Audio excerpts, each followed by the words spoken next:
Hi folks, you're with Tasseless today, your pushback channel, and thank you for joining this presentation.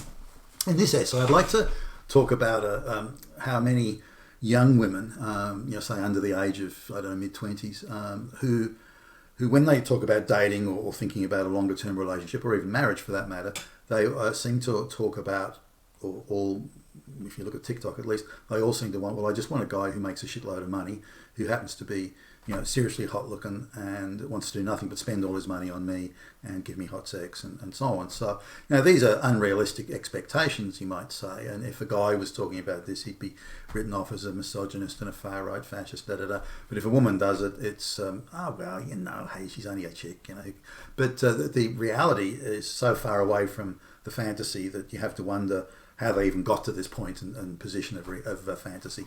So I'll go back some years. This is going on since quite a few years now, getting on for 15 years ago.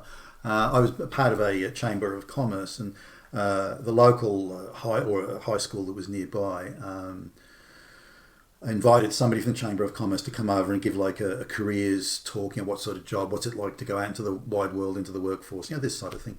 And there's normally a guy in the Chamber of Commerce that kind of did that stuff, but he either wasn't available or not. So they asked me, "Hey, Billy Bob, do you want to do it?" And so, yeah, okay. So I go along. This is senior high school. They've kind of at their final year's graduation. They're all like 17, 18 years old, and it's a fairly upmarket area. You'd say that it's in the bottom end of the top quarter of wealthy suburbs in the country. So these people there would be used to, or most of them anyway, used to a pretty decent amount of affluence, but nonetheless, so I go along and, we're talking about, again, it's careers and that sort of stuff. So the boys are quite sober. They've got some fairly clear ideas. They want to go to university, study this to be an engineer or whatever, and they're quite focused on it and certainly come across as quite sensible and reasonable, and you can almost pick the kids that kid'll go places. You can almost see that.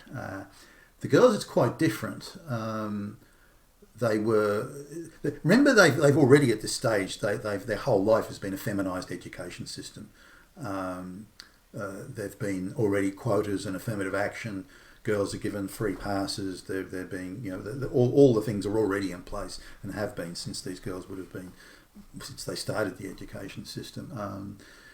Boys and girls play sports together, and then the teachers make sure that the boys let the girls win, and in class the boys have to shut up while the girls talk.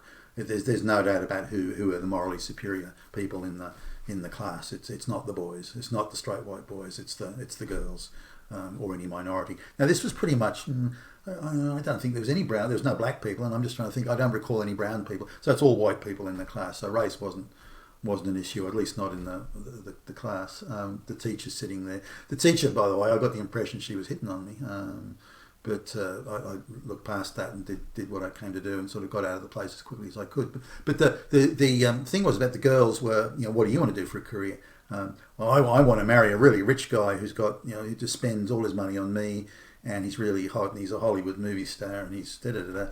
And that's what I want. I don't want to have to work. Who wants to go? Going to work every day sucks. And so this idea of all these women that are clamoring for careers and they want to get out there and work hard and self-sacrifice and go, there was zero of that in the. There's a couple of girls that look like lesbians, and they wanted to go and work as social workers for an NGO or something. So they were become gender studies students. So it's them, but they weren't represented. They were very typical of people nursing those sorts of ideological hurts and ideological aspirations. But for the straight white girls, the idea of working hard and going without and sacrifice, no, you've got to be kidding. And when I suggested that maybe that was sort of a realistic option they should or could or even really needed to consider, I was looked at by again these 17 or 18-year-old girls as if I was on the verge of going insane. No, we're gonna marry Hollywood movie stars.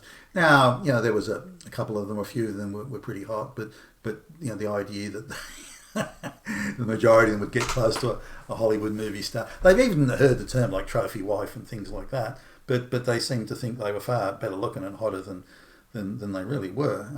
Some of them I thought were quite unimpressive. The ones that were, as one girl was waxing lyrical about how she'd have no trouble getting a hot guy who was rich and marry him, and why would she want to work, and And the teacher, who's a woman, seemed to be, or maybe a little bemused by it, but seemed to get off on the idea of, look how confident these girls are. The confidence, they're so confident, they're so assertive, and wow, look at what the education system has achieved. And I'm thinking, all you've done is fill their heads full of absurd fantasies. They're like so far away from reality that they might as well be snorting coke and doing lines off the toilet seat or something. It's crazy. So anyway, I kept these opinions to myself, but I gave some sobering sort of statistics. Say, well, to live the sort of lifestyle that you girls want to live, the man's going to have to make such and such an amount of money. Now, he won't be young at that. You won't find that amongst young men. So a man's going to be older and his career developing. So the idea that you're going to have to, you'd have a guy somewhere around your own age. Then the thing I was going, who wants a guy your own age? Oh, they're all dumb, and I want a more mature man. And so I was, well, the men are going to be late 20s, early 30s before that. Oh, that's fine with me. That suits me. And then one of them said, then he's going to have more experience. And then there was a little giggle around the room. And again, the boys were quiet and sober by comparison. The girls were just off the planet fantasy stuff. So I tried to point out to them that, okay, only 1 in every 220 men is making that sort of money. So you're looking at less than 1% of those. At that age, more than half are already going to be married. So you're now looking at, say, 1 in every 450 or so. Then you're going to have to look at guys who find you attractive. I mean, you might find them attractive. Remember, they're high income guys. They can have any chick they want. So are you that hot that like there's plenty of hot chicks out there, or like are they? These guys are going to want trophy wives. Are you that hot that they're going to pick you? And I didn't use this wording, by the way. It was far more tempered than that. So I said, all right, well, let's suppose, so your options are now you want, and then you say you want the guy's got to be over 6 foot and he's got to look hot and so on. So let's switch it. So you're looking at something like 1 in 1,000 men are going to meet your criteria in terms of income, looks, and all that other sort of stuff. Then and then you've got to hope they like you and they're prepared to spend money on you. Well, what if the guy says, well, I'm not prepared to spend money on you. You've got to go out and make your own money. If you go, oh, well, I don't want a guy like that. Okay, so we're back to the 1 in 1,000. So if that's your career option, girls, your chances of achieving that objective is 1 in 1,000. Is that 1 in every 1,000 guys? Is that really going to work for you? Those sort of odds. Do you want to maybe have something where you've got a better chance of getting somewhere? But the idea of working hard and going without and sacrifice and this and that, they were adamant, no, not for them. There's got to be an easy and quick way of getting what I want. Marrying a rich guy is it. And so I was unsuccessful in dissuading them. I mean, it did sober them up a little bit, the 1 in 1,000 thing, but instead of dealing with the statistics that I was putting forward, they just wrote me off as an idiot who didn't know what he was talking about. 1 in 1,000, that's bullshit. There's millions of rich, hot-looking men around. I'm going to get one of them. So the delusion was complete there. But my sort of feeling was that after years of a feminist education system that has feminized girls, all it's achieved is the repression of boys.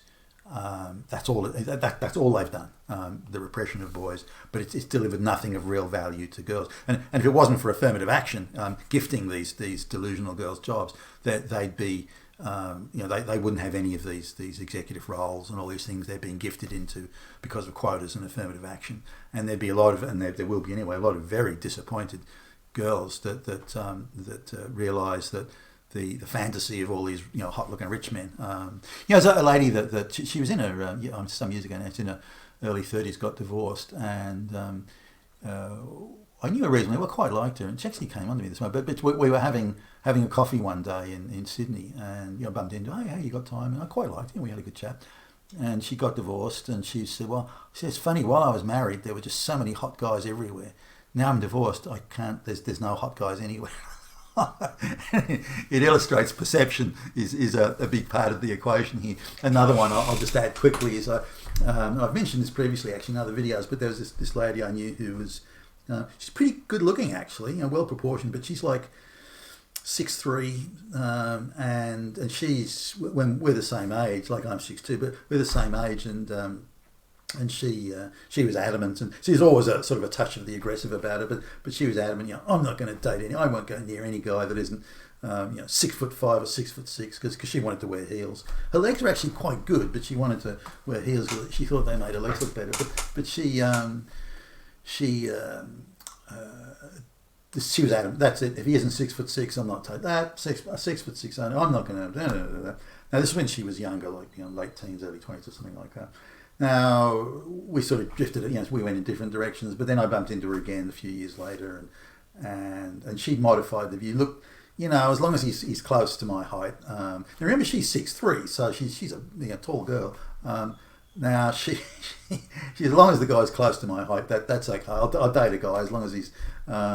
And then she looked. I remember this time. She looked at me and said, "Well, you'd date me, wouldn't you?" And actually, I would have. I thought she was just pretty hot in some way, a bit too tall for me. But I thought she was, like had a cute ass and everything. But anyway, she's someone close to her height. But then a few more years go by, and she's then taking look. Any guy over 6 foot will do. So as time goes on, reality starts to bite gradually. So these girls finishing senior high school, who are 17 and 18, they're sort of permitted, I guess, to some extent, to indulge their crazy fantasies. The interesting thing was they lived in a fantasy world, but the boys did not.